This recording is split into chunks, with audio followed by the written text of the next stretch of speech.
My daughter is unwell. Her mind is fractured. Tonight, to save her from herself, I am assuming immediate legal guardianship. My father's voice boomed through the microphone, freezing 300 of New York's wealthiest investors in their tracks. He didn't look at me. He just pointed a finger at my face while 4 security guards stepped out from the shadows, blocking the double doors. I am taking full control of her estate and her person. For her safety, there was no introduction. There was no negotiation. The trap had snapped shut, and the entire room was watching me drown. Before I tell you what he put in front of me to sign, and how I made him regret every single letter of his name, drop a comment. Where are you watching from tonight? Let's see how far this story travels. 1 hour before the security guards locked the doors, I walked into the Hamptons estate with a glass of champagne I didn't intend to drink. The air smelled of expensive perfume and old money, a scent I had spent 10 years scrubbing off my skin. My father, Victor, had outdone himself. He hadn't just invited the elite of New York to witness his merger. He had invited them to witness my humiliation. Huge, floor-to-ceiling LED screens lined the ballroom walls. Displayed on them were my paintings, chaotic, violent swirls of black, red, and jagged white lines. They looked like the fever dreams of a madwoman. That was the point. Victor had framed them in gold and labeled the exhibit, The Fragmented Mind. It's tragic, really, my sister Taylor said, gliding up beside me. She was wearing a dress that cost more than my first car. Holding court with a group of potential investors, she pointed a manicured nail at the screen. Look at this mess, Val. It proves your brain is completely broken. Dad is a saint for putting up with your episodes. The group laughed. It was a polite, pitying sound that usually made me shrink. I took a sip of the champagne. I didn't shrink. It is messy, I agreed, my voice flat. They saw scribbles. They saw evidence of instability. But as I looked at the massive red spiral dominating the center screen, I didn't see art. I saw the flow of illegal cash through the Cayman Islands.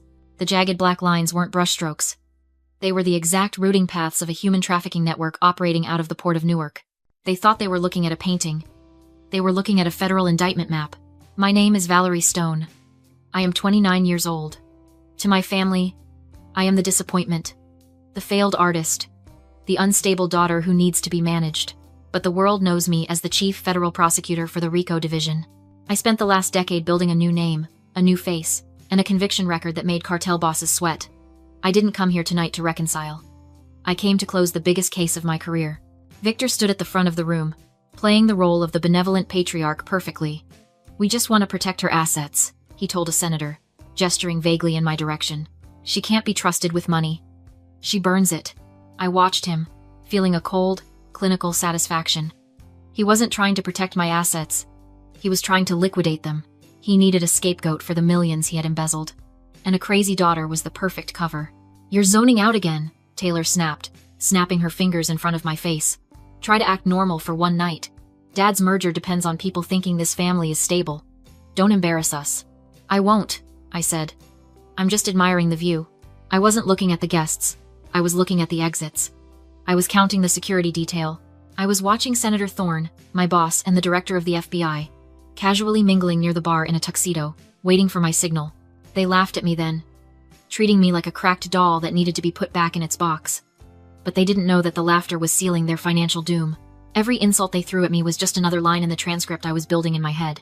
I finished my champagne and set the glass down on a passing tray. The gallery was open. It was time to start the show. My father's grip on my elbow was tight enough to bruise. He steered me away from the ballroom floor, smiling for the cameras while digging his thumb into my nerve endings. We slipped into a velvet-draped alcove near the kitchen service entrance, the only place in the building without eyes. As soon as the heavy curtain fell shut, the benevolent patriarch vanished. Victor's face went slack, cold, and predatory. Stop shaking, he commanded, though I was perfectly still. You're going to sign the papers tonight. No scenes. No tantrums. Why? I asked, keeping my voice small. I don't need a guardian, Dad. I pay my own bills. I live alone. Why are you doing this? He scoffed, adjusting his cufflinks. Because your brother is an idiot. He stepped closer, looming over me. Julian is in a hole, Valerie. Deep. $12 million to a syndicate in Macau. If he doesn't pay by Monday, they start sending pieces of him home in envelopes. So pay it, I said. You're merging a billion-dollar company tonight. Write a check. I can't, he hissed. The auditors are crawling through my accounts for the merger. If I move 12 million in cash, the deal collapses. I need a clean vessel. I need someone with spotless credit and no assets to trigger a flag. I need you. The plan was sickeningly simple. He would take guardianship, use my identity to secure emergency bridge loans against the family trust, pay off the cartel, and leave me with the debt. I would be bankrupt for life. Julian would be free to gamble again. You're destroying my life to save his reputation, I said. I'm your daughter, not collateral. Victor laughed. It was a dry, hollow sound. He reached out and tapped my cheek, hard. You are confused about what you are, Valerie. He leaned in, his cologne smelling of musk and cruelty. You think you're a person? You're not. You are a limb. You are my arm. You are my hand. I created you. I fed you. I own the blood in your veins. His eyes were dead, void of any empathy. This was the truth he had hidden for years. If my arm gets gangrene, I cut it off to save the body. If my hand holds a pen, it writes what I tell it to write. It doesn't get to have an opinion. It doesn't get to have a brain. You exist because I allow it. And tonight, I need my hand to sign a check. If you refuse, I will break every bone in that hand until it complies. I looked at him, and for the first time, I didn't see a father. I saw a parasite. A man who believed his children were nothing more than spare parts to be harvested when he needed a transplant. The rage that had been burning in my gut for a decade turned into ice. I understand, I said softly. He straightened his tie, mistaking my clarity for submission. Good. Dr. Eris is waiting. Don't make me use the restraints. He turned and walked back toward the light of the party. I watched him go. He thought he had just broken a rebellious child. He didn't realize he had just given a federal prosecutor the motive to seek the maximum sentence. He viewed me as a limb. He forgot that hands are also used to pull triggers. The ballroom lights were blinding after the darkness of the alcove. Victor guided me back to the head table, his hand resting on my shoulder in a perfect pantomime of paternal concern. To the 300 guests watching, he was a loving father supporting a fragile daughter. To me, he was a jailer walking me to the gallows. He tapped a spoon against his glass again. The room hushed instantly. I have asked Dr. Aris to join us, Victor announced, gesturing to a man in a bespoke suit standing near the stage. As many of you know, Dr. Aris is a leading specialist in difficult cases. Dr. Aris stepped forward. He didn't look like a doctor. He looked like a hedge fund manager with a stethoscope. I knew him well, not as a patient, but as a suspect. His name was all over the encrypted files I had reviewed that morning. A man who specialized in prescribing heavy sedatives to wealthy inconveniences. Thank you, Victor, Aris said, his voice smooth and oily. He turned to the massive screen still displaying my art. We often see this kind of chaotic imagery in patients suffering from acute paranoid schizophrenia. The fragmentation of the lines mirrors the fragmentation of the self. It is a cry for help, the crowd murmured. Sympathetic nods rippled through the room. They weren't looking at me. They were looking through me. Victor placed a thick leather folder on the table in front of me. He opened it to reveal 2 documents. On the left, a durable power of attorney, granting him total control over my finances and decisions. On the right, voluntary commitment papers for a private facility in Switzerland. The choice is yours, Valerie, Victor whispered, loud enough for the nearby tables to hear. Sign the power of attorney, and we handle this as a family. Refuse, and Dr. Aris is prepared to sign an involuntary hold. The transport team is waiting in the driveway. It was a perfect checkmate. Sign away my freedom, or be dragged out screaming, proving his point that I was insane. I looked past Victor to my brother, Julian. He was sitting 2 seats away, sweating through his tuxedo. He knew the debt wasn't mine. He knew I was sane. He knew our father was a monster. Julian, I said, my voice steady. Tell them. Tell them who actually owes the money. The room went dead silent. Julian looked up, his eyes darting between me and Victor. For a second, I saw a flicker of conscience. Then Victor cleared his throat, a low, growling sound. Julian flinched. He looked down at his plate.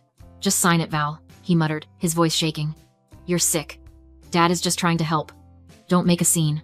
The betrayal didn't hurt like a knife. It hurt like a suffocation. My own brother was selling me out to save his skin. Poor girl. A woman in diamonds whispered behind me. She's completely delusional. I looked at them, my father. The architect of my destruction. My brother. The coward. My stepmother, Elena, watching with a bored smirk. They weren't a family. They were a syndicate, and the time for mercy had just expired. You're right, I said, my voice projecting clearly. I should sign. Victor handed me a heavy gold fountain pen. He smiled, the victory already tasting sweet in his mouth. He thought he was watching a surrender. I gripped the pen. It felt cold and solid. It didn't feel like a writing instrument. It felt like a weapon. I leaned over the document. The tip of the pen scratched against the paper. A harsh, final sound in the quiet room. I didn't hesitate.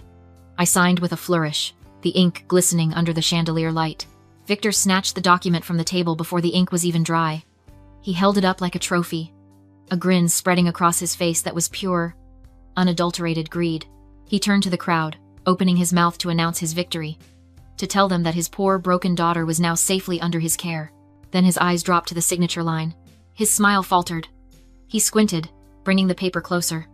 The silence in the room shifted from anticipatory to confused. Valerie Stone? He read aloud, his voice thick with irritation. Who is Valerie Stone? And why did you write? He stopped. His face went gray. He looked up at me. And for the first time in 29 years, I saw genuine fear in his eyes. Chief Federal Prosecutor, he whispered. RICO Division? I stood up. I didn't push my chair back. I didn't smooth my dress. I just rose, shedding the skin of the victim I had worn for him. That is my legal name, Father, I said, my voice projecting to the back of the room without a microphone. And this isn't a family dinner. It's a sting operation. A ripple of shock went through the crowd. Taylor dropped her wine glass. It shattered, but no one looked at the mess. They were looking at me. I reached into my clutch and pulled out a small, black remote. You spent the evening mocking my art, I said, pointing at the massive screens surrounding us. You called it chaotic. You called it the product of a broken mind. You brought a doctor here to diagnose me based on these scribbles. I pressed the button. On every screen in the ballroom, the images shifted. The chaotic swirls of red and black didn't disappear. They untangled. The jagged lines straightened. The abstract blobs resolved into nodes. The art wasn't art. It was data. You were looking at your own ledger, Victor, I said, cold and clear. I pointed to the center screen. That red spiral? That's the flow of laundered money from your shell companies in Panama. The black jagged lines? That's the shipping route your logistics subsidiary uses to traffic undocumented labor through the port of Newark. And those white bursts you laughed at? Those are the bribes you paid to state senators. The room erupted. Guests were standing up, scrambling for their phones, realizing they were standing inside a crime scene. I didn't paint chaos, I told him, leaning over the table until I was inches from his face. I painted your prison. Victor stumbled back, knocking his chair over. You can't. You're my daughter. I'm a federal prosecutor, I corrected. And you have the right to remain silent. From the back of the room, Senator Thorne, the man Victor had been trying to impress all night, stepped forward. He wasn't smiling. He reached into his tuxedo jacket, but he didn't pull out a cigar case. He pulled out a badge. Victor, Thorne said, his voice carrying the weight of the federal government. I'm not here for the merger. I'm here for the arrest. The doors burst open.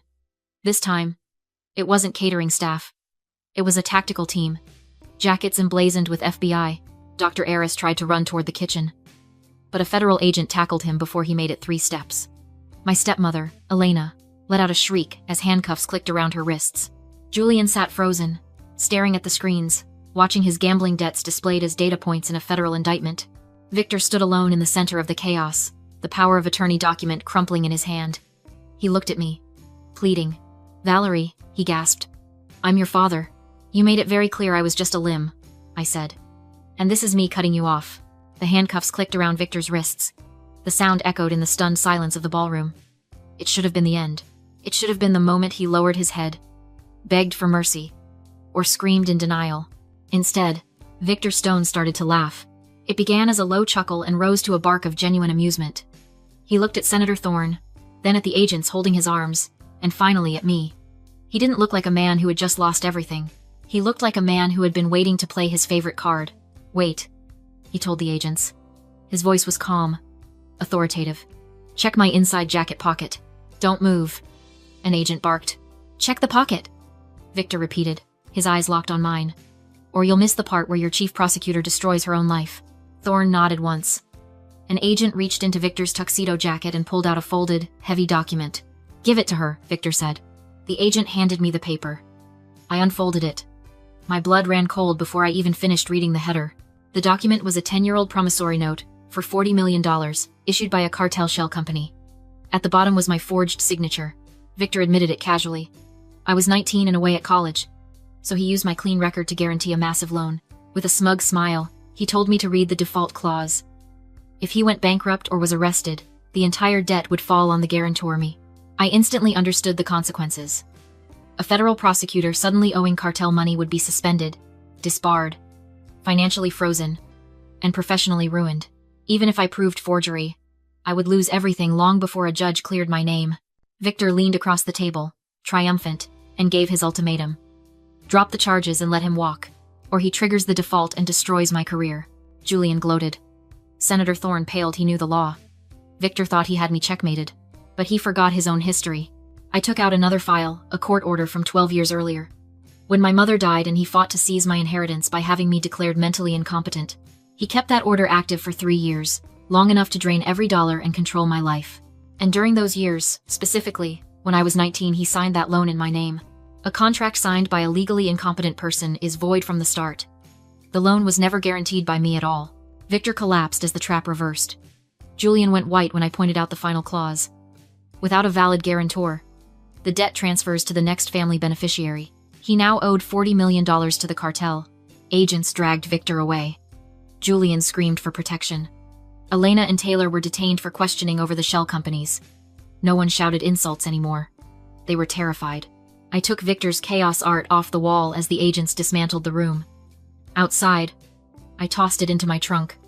It wasn't evidence, it was a trophy. Driving away, I realized the truth. Victor spent his life trying to own people, shaping me into a signature he could use. But the cage he built cracked under the weight of his own greed. I didn't rip the loan up or negotiate. I buried him with the law he taught me to fear. For the first time, I had no debt, no family, and a name that belonged to me alone. If you've had to become someone else just to survive your family, this story is yours too. You are not alone.